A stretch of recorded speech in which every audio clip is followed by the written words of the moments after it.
Hello friends, and welcome to my May TBR. Once again, have a lot going on in May. We have a couple of readathons, some read-alongs, and the introduction of my new TBR game, which I'm calling TBR Race. So we'll get into that later. But first, let's talk about some of my required reads for the month. Let's talk about the Friends Challenge. So I talked about this in my April TBR if you saw that, but very quickly, it's a Storygraph challenge that I found that's based on the TV show Friends. It's actually from last year, so I can't actually like tag things on Storygraph anymore. You can still see the prompts and everything on Storygraph, so I've still been following it. There are 52 main prompts that are based on the episodes, and those I've just been kind of going down through and kind of marking things off as I finish things. And there are also 4 monthly prompts every month that are kind of themed. For May, the theme is the apartments. The first prompt is a book with a location in the title. And for this, I'm going to be reading The Last House on Needless Street by Katrina Ward. I'm so excited to read this book. I've been really wanting to read this for quite a while. This is I think kind of like a psychological thriller. I don't know that much about it. I know more than I would like to because I was like slightly spoiled for something that you find out further on in the book that I really didn't want to know going into it, but I wasn't like completely spoiled. I still don't know that much about it. I know that we're following a man, a young girl, and a cat who live in a house together, and the girl is not allowed to leave the house for reasons that I assume we find out. I've heard it's like really unsettling and very atmospheric, and that like once you get into it, you just like don't want to put it down. I'm very excited about it. Next, we have a book featuring roommates. I'm stretching this a little bit because I think the roommate part of it is a very small portion of the book, but I'm still counting it. It's my rules. So I'm reading Waistcoats and Weaponry by Gail Carriger. This is the 3rd book in her Finishing School series, which takes place in the same world as her Parasol Protectorate series, which is like soulless and heartless and whatever, blah, blah, blah. I loved that series, and I'm enjoying this one. I'm not enjoying this one quite as much, but I am still enjoying it. It takes place in the same world. I think it takes place before that series. We do see a few of the same characters here and there, but mostly we're following new characters. We're following Sophronia as she gets sent to what her mother thinks is an actual finishing school, where she's actually being taught to be a spy and assassin. And it's just so fun. There's not as many like supernatural creatures in this series as there are in the first series, but we do see some once in a while. And of course, Sophronia she's a fun character. She really doesn't know when to like not put her nose into everything, and there are some really fun side characters in here. This is a YA series, where the Parasol Protectorate series is adult. This is YA, so we're following like teenagers. And like I said, I'm not enjoying it quite as much as I enjoyed that first series, but I am still really enjoying it and want to continue on. And this does take place at it's sort of a boarding school, but it's like a dirigible, so it's like a floating boarding school. And Sophronia does have a roommate in it, so I think it counts, even though the roommate dynamic isn't really that much of the story. I still am counting it. Next, we have a book with a purple cover, and this is of course in reference to the purple painted walls in Monica and Rachel's apartment. Ideally, I would have found a book that was actually that shade of kind of like light purple, but this is what we're going with. So I'm reading The Last Housewife by Ashley Winstead. This is I think a domestic thriller about a woman who sort of is like in a cult in college. She ends up leaving it, but 10 years later, she finds out that one of her friends who did not end up leaving the cult has actually passed away. And I think she teams up with a podcast host to kind of figure out what happened. And I believe there are sort of like some interview elements in here, some parts of the podcast. So I may try to find the audiobook because I feel like that would be a fun experience. I've heard such mixed things about Ashley Winstead, like in general, about a lot of her books, so, and I don't always get along so well with domestic thrillers, so we will see what I think about this one. And then finally we have a book with a building on the cover. So for this, I'm reading Caught Dead-Handed by Carol J. Perry. This is the first book in a cozy mystery series. This is the kind of book that I normally would save for October because it's like kind of spooky. It's the Witch City series. There's like a jack-o'-lantern on the cover and like the cat. And it's just the kind of thing that I normally would save for like spooky season. But I feel like I do that way too often. I have like books that I save for certain times of year, and then during that time of year I inevitably cannot read as much as I think that I'm going to, and so I save it for the next year, and I just have these books that just sit on my shelf that I never end up reading. So I'm just gonna read it now. I think a fun witchy cozy mystery is fun any time of year. It doesn't need to be October. So those are the 4 Friends Challenge books that I'm going to be reading. So as far as my other like required reads, this is the second month of the Chestnut Spring Salon, which is being hosted by Claire from Claire's Creative Corner, and her co-hosts are Leandra from the TBR, from Leandra the TBR Zero, and Brittany from Brittany Loves Reading. We will be reading the second book in the Chestnut Spring series, which is, I believe, Heartless by Elsie Silver. I'm filming this a little early. I still have a little bit of time here in April. I actually have not read Flawless yet, but I'm hoping to get it before the end of April. I think the live show isn't until like the second weekend in May, or it's like a week into May, so I think I still have a little bit of time, but I do want to end up finishing it before the end of April. I'm sure I'm going to enjoy it. Pretty much everyone seems to be enjoying it. As far as like Patreon buddy reads and stuff like that, like I said, I am filming this a little early, so none of those have officially been announced yet, except for Becca from Becca in the Books. She has her Alpha Ho book club where she reads fantasy romance series.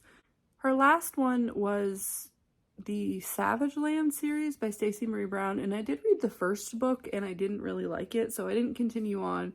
So I haven't been kind of like actively being a part of the book club because I didn't read the rest of the series. So I'm really excited to be part of this next book club read along, which we're starting in May with Daughter of No Worlds by Carissa Broadbent. I can't remember what the series name is called, but it's a trilogy. I just read The Serpent and the Wings of Night not that long ago and absolutely loved it. This is a little bit of a different series, I think, and I've heard some people not like this one quite as much as they liked the other one, but then I've heard other people who like this one more than they like the other one, so I guess we'll have to see. I don't really know a lot of the details about what it's actually about, but I'm excited to get into it regardless. It was actually Stephanie from Stephanie's Bookverse. It was her patron buddy read a couple months ago, and I didn't end up getting to it then, so hopefully I can end up getting to it this time around. And that's it for the current Patreon buddy reads that I know of. So let's get into Readathon. So I'm participating in 2 month-long readathons in the month of May. Technically, I'm also doing a Tale from 2 Trails. Is that what that is called? It's like a kind of an ongoing month-to-month competitive readathon. I will link down below. The name of the woman who runs it is escaping me, but anyway, that again, I am filming this a little early, so the prompts for May have not actually been announced yet, but there's usually only 3 prompts, so it should be pretty easy to kind of fit things in here and there. I'm on Team B for that, by the way, in case anybody cares, but you can still join in. You can join in at any time. But the other 2 readathons that I'm doing are Escape the Readathon and the Whodunnit Readathon.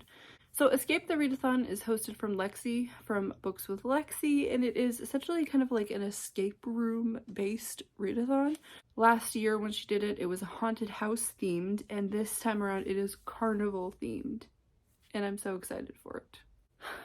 So essentially the way that it works is that it's a team-based competitive readathon, so you join a team. I'm on the snack squad. There are 4 teams. And collectively as a team, you have to read prompts for 10, there are 10 like buildings or tents or whatever, and those 10 prompts you know ahead of time. And you can do them in any order, you don't have to do them in any particular order. And as soon as you collectively as a team have read enough books for one prompt, you unlock the game within the building. And then once you've unlocked the game, you get 2 prompts, only one of which is actually the prompt you need to win the game.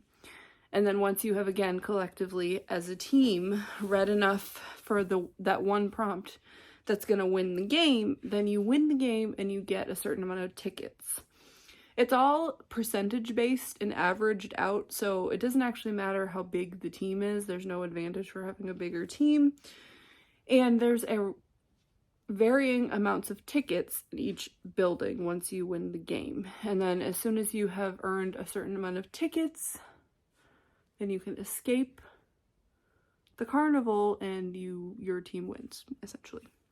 I have some books in mind for all 10 of the prompts, but I'm not gonna like go through all 10 prompts and like tell you what I'm planning on reading for it, because I'm essentially kind of planning on mood reading a little bit and just kind of read what I'm feeling like at the moment that's gonna work for whatever prompt. And so that's kind of the way that I'm doing it this year. But I will say that all 4 of the books that I talked about that I picked for my friend, actually all of the books that I've talked about so far will work for at least one prompt. And these 2 I picked in particular, not just because I want to read them, but also because I know that Lexi personally has really loved both of these. And so I wanted to, you know, read some books that she really loved just because it's her readathon. So that's Escape the Readathon. It's gonna be a really fun time and I'm really, really excited about it. Moving on. The next month-long readathon that I'm going to be doing is the Whodunnit Readathon. This is hosted by Paige from Pages with Paige, and this is like a clue-based readathon, or I guess Cluedo is what they call it in Australia, and I think in like the UK and stuff too, but in America we call it Clue. But it's a clue-based readathon. It's competitive, but it's individual competitive, so it's not like teams.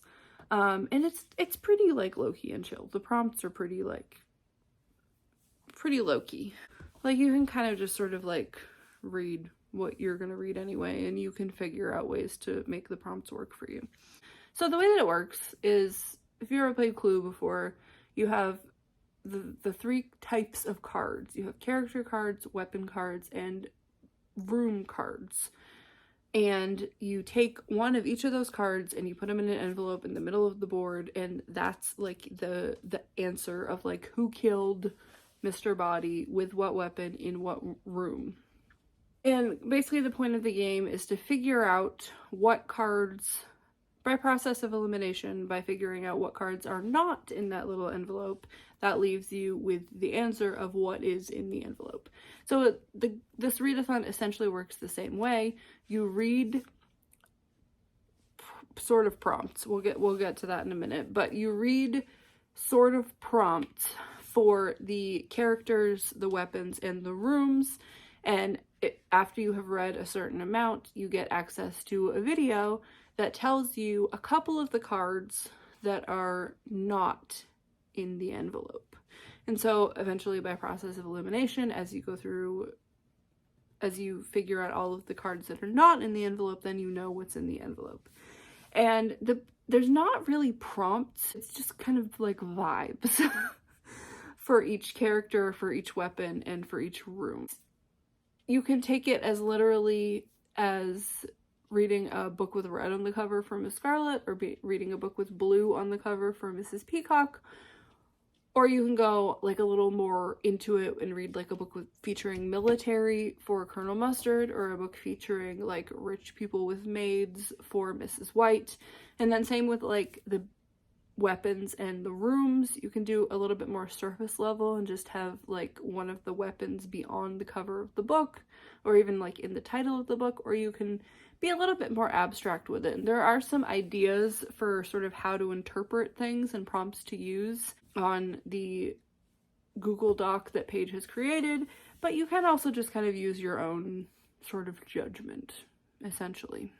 And then and you can read a book for more than one thing across the categories, but not for two things in the same category. So you can read a book and count it for like one character, one weapon, and one room, but you can't read a book that counts for like two characters, if that makes any sense.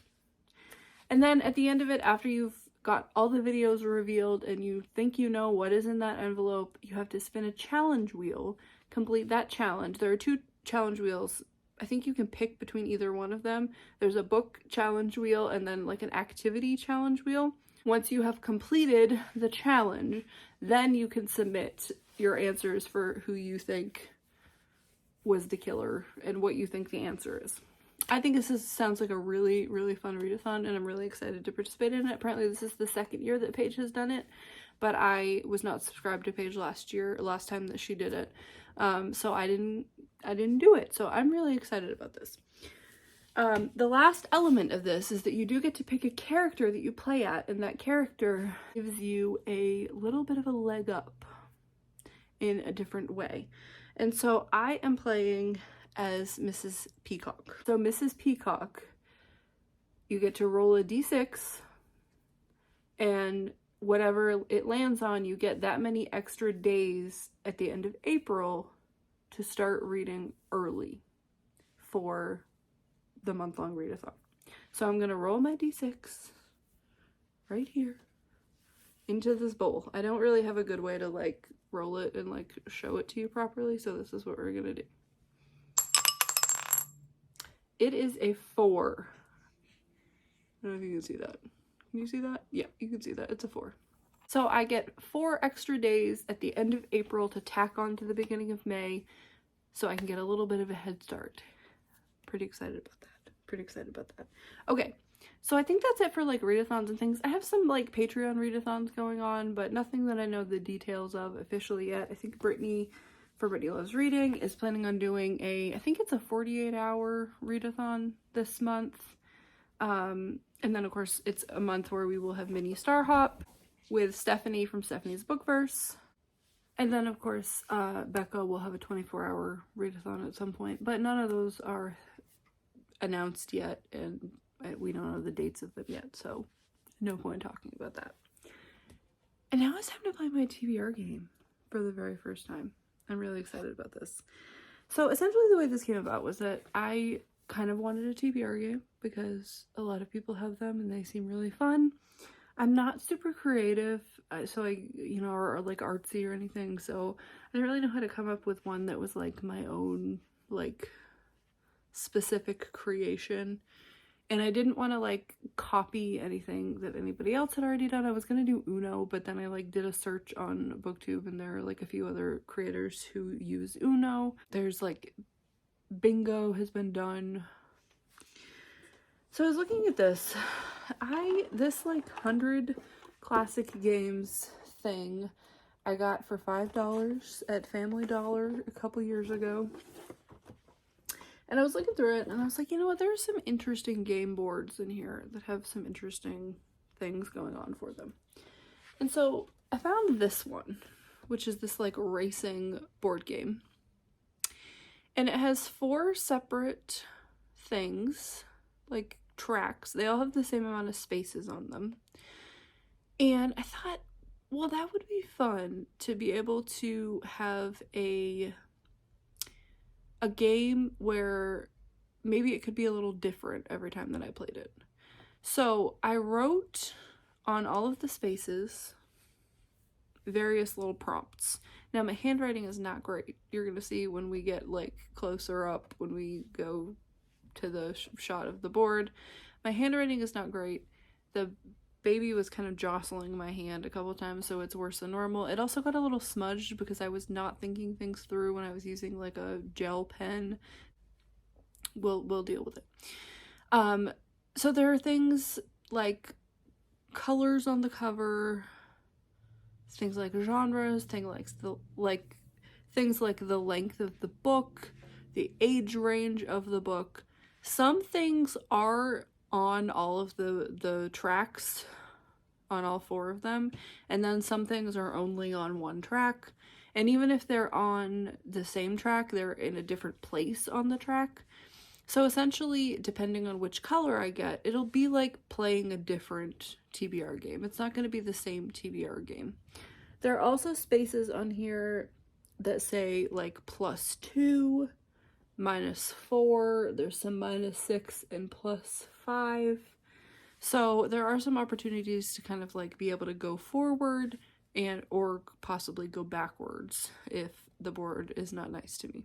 So essentially what I'm going to do is I have 4 little colored pieces that are the colors of each of the tracks. I'm going to randomly pick one of these, and that will be which track I'm going to play. And then I'm going to roll 2 dice and start over here and play until I get to the end. And that's what we're going to do. I am not, at this point, this may evolve as we go through. I may end up changing my mind about rules and stuff, but at this point, doubles don't mean anything. It just means I move forward. It is what it is. I have, however, come up with a punishment for myself. So if I do not complete the entire TBR, every book that I didn't read goes on a spinner wheel. And then every month that I don't read all of the books on the TBR, I have to spin the spinner wheel at the beginning of the next month. And that gets added on to my TBR as a punishment book. With the idea that, like, probably if I put it off and didn't read it in the month, it's probably because I didn't really want to read it. And maybe that'll make me start unhauling books a little more, but we'll see. And then my reward, if I do complete my TBR, is that I get to take one of the books off of the spinner wheel if there are any. Obviously, to start with, there aren't any, so.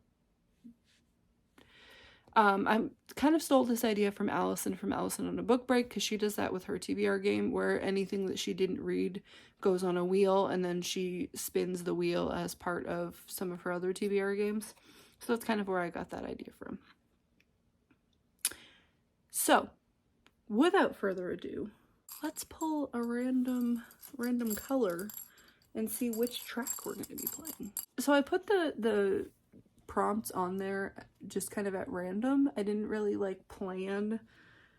So we may discover as I go through it that certain tracks maybe are harder than others or have harder prompts, but I don't think so. I think it should be pretty even. They're just kind of different prompts on some of the tracks, and then it shouldn't be, one of them shouldn't be harder than another one. But let's look.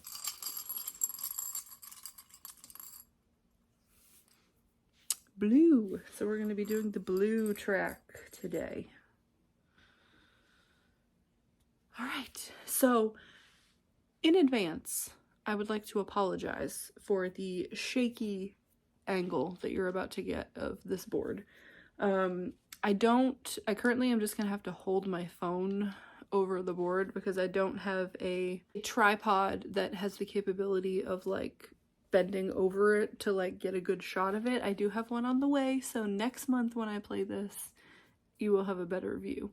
But for now, you're gonna have to put up with me just kind of like shakily holding it, and it's just, I'm sorry. Alright, so we have our little blue space. I had to put it back on this, which is actually supposed to be the finish line, because if I'm rolling 2, I would never land on that first one. And probably from this angle, as I'm looking through the camera, you can't read any of these, but trust me, okay? Just trust me.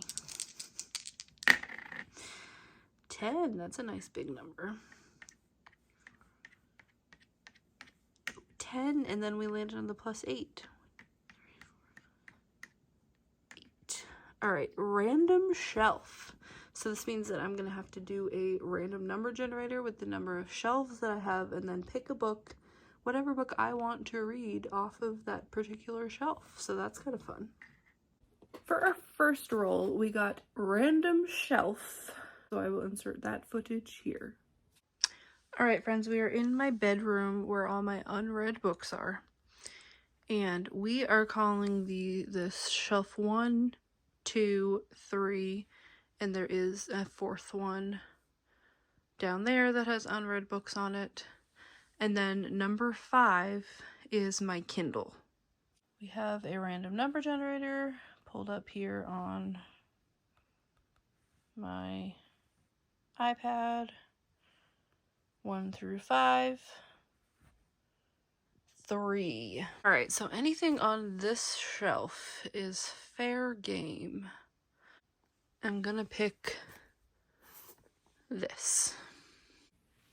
So I got shelf number 3, and I picked off of that We Were Liars by E. Lockhart. This is a thriller. It's about a rich family who spends every summer on a private island, and apparently some of them are liars. That's all I know. I'm here for it. This works for a few prompts for Escape the Readathon, but one of the prompts that I didn't really have a lot of books off of my own TBR for is popcorn read. And so I think this one definitely works for that. So, roll number 2. 1, 2, 3, 4, 5, 6, 7, 8. So this one says animal on the cover. So I have to read a book with any animal on the cover. For our second roll, we got animal on the cover. So this just needed to be any book with an animal on the cover. And thankfully, I've already talked about a couple books in this TBR already that had animals on the cover. So for this, I'm using The Last House on Needless Street. We have the cat. The cat is also a fairly prominent character in the book. So I wanted to use that to make sure that I get to this book. Roll number 3.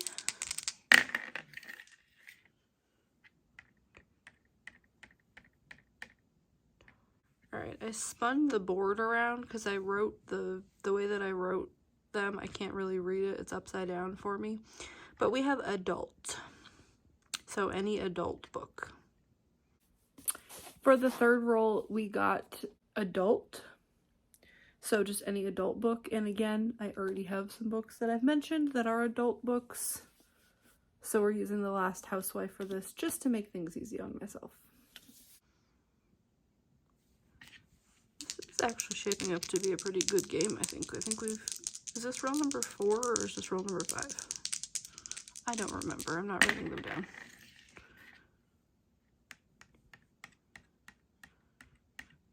$11. Ooh, classic.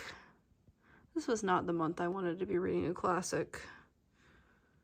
But alright. For our fourth roll, we got classic. Now, one of the things that I was kind of looking at was like, how old does a book actually need to be considered a classic? I think this book is, I think it's arguable whether or not it would be considered a classic. I would consider it a classic. Not everyone would consider it a classic. But I'm going to read The Vampire Lestat by Anne Rice. Is this a classic? I mean, it was published before I was born. And I'm 35, so I think it counts. I think Anne Rice counts. This is the second book in her Vampire Chronicles, I think. I read The Interview with the Vampire a really, really, really long time ago, and I actually really loved it, surprisingly. I think it dealt with, at the time anyway, it dealt with being a vampire in a very different way from anything that I had ever read before. Louis. We see him just really struggle with being a vampire and really not wanting to be a vampire and dealing with a lot of guilt over killing people. And that wasn't really something that we had seen. I read it, I'm pretty sure I read it before I read Twilight, but anyway, I just remember really, really enjoying it. So this is the second book. This is, I think, actually a prequel, so it doesn't actually take place afterwards, but it follows Lestat, who is the vampire who turns Louis. And so we learn kind of his backstory and how he became a vampire. Again, arguable whether or not this is actually a classic, but I'm counting it. Again, thinking ahead for Escape the Readathon, I think this counts as an intimidating read. It's a little long. It has very small print. Look at that tiny little print. It's a book that I've just really been putting off for a really long time. Even though I loved the first book, I don't know why I've been putting off this book for so long. So I think I'm going to count this for an intimidating read for Escape the Readathon. Fine. And we landed on the end, which is a mood read. According to the actual rules of this game, you're supposed to exactly land on the end. So I've just made up a rule right now that says that if you perfectly land on the last spot without going past it, that you don't have to add an extra book at all to the TBR. But since I wouldn't have actually landed on it. I would have gone back this way. Do have to add a book, but it is a free pick, so that's not that bad. And then for our final roll, we landed on the finish line, although we didn't actually land on the finish line. If we'd actually landed on the finish line, I would only need to read 4 books for this. We went past the finish line. And so we get to read a mood read. Just kind of a free pick. And I think I'm going to read Butcher and Blackbird for this. I probably should pick something that's already on my TBR again, just to make things easy on myself, but I really want to read Butcher and Blackbird. I picked it up for, I think, $1.99 not that long ago, the ebook of it, and everyone is just like, there's so much hype around it right now, and I'm a little touch and go sometimes with hype. Sometimes a lot of hype will make me not want to read a book, but then sometimes it does make me want to read the book. So this is a case where it's definitely made me want to read the book. So this is essentially, it's a romance between 2 serial killers. Apparently there's like a lot of gore in it and there's not actually that much romance. But I am here for it. I think that sounds incredible. I love shows like Dexter and like, trying to think, like I loved like Assistant to the Villain. I love stuff that like kind of plays with morality and what's good and what's not, what's evil, and whether good people can do evil things and whether or not that makes them evil. I just love that whole dynamic, and so I'm really looking forward to reading this book. So I think I'm gonna read it. Again, it works for several things for Escape the Readathon, and it also works for, I haven't really been mentioning, but everything that I've mentioned so far will work for something for Escape the Readathon and also for something for the Whodunnit Readathon. So I haven't really been specifically saying what things are working for, but they'll definitely work for things. So I think I got out of this first month with my TBR game pretty easy with only 5 books to read. And if I don't complete them all, I think we're going to have a little bit of a problem because 2 of them were books I was going to read anyway in the month. So I really have no excuse not to complete them. So we'll see what happens. The game definitely could have been a lot meaner to me. I got some big rolls and I got a +8 to that time, so I got to move ahead even further. So I think I've kind of done some test rolls, and I think the least I've got so far in just my test runs of it was like 7 books. So this was very nice to only get 5 books for the first time that I'm doing this. That is it for me. That's what I'll be reading in May. I have other things that I would love to get to, and I have some video plans that I'm going to be doing also in May. But that is it, guys. Hit the like button, subscribe if you want to see more videos from me, comment down below and let me know if you're going to be participating in either of these readathons, and if you're participating in Escape the Readathon, let me know what team you're on, and if you're doing the Whodunnit Readathon, let me know which character you've decided to play as. I will see you guys in my next video. Bye bye.